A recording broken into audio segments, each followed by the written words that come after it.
very easy as a religious person to become harsh. Harsh with ourselves sometimes, most of all. I can think I don't pray enough, I don't give generously enough, I don't go to church enough, I don't fast hard enough, whatever it is. We're never good enough, it seems, for a perfect and a good God. But that's the missing ingredient. God is good. As the Holy Quran says right at the very beginning, God is merciful. God is compassionate. I would say God is patient. God is kind, because God is love itself.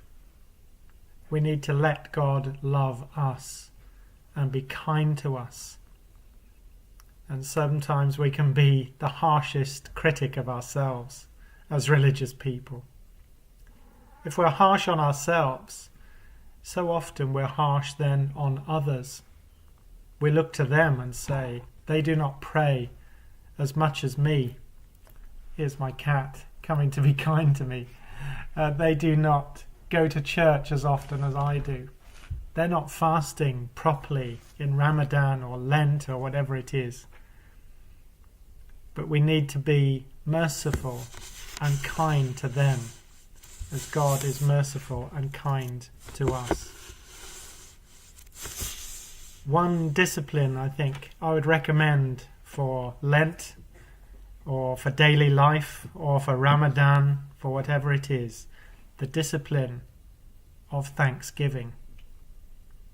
To give thanks at all times and in all places is our duty and our joy, because we live in God's world. My mother was a holy woman, a wonderful person in many ways, a teacher through most of her life. Towards the end of her life, later on in years, she was ordained as a priest, amongst the first women priests to be ordained in the Church of England in 1994.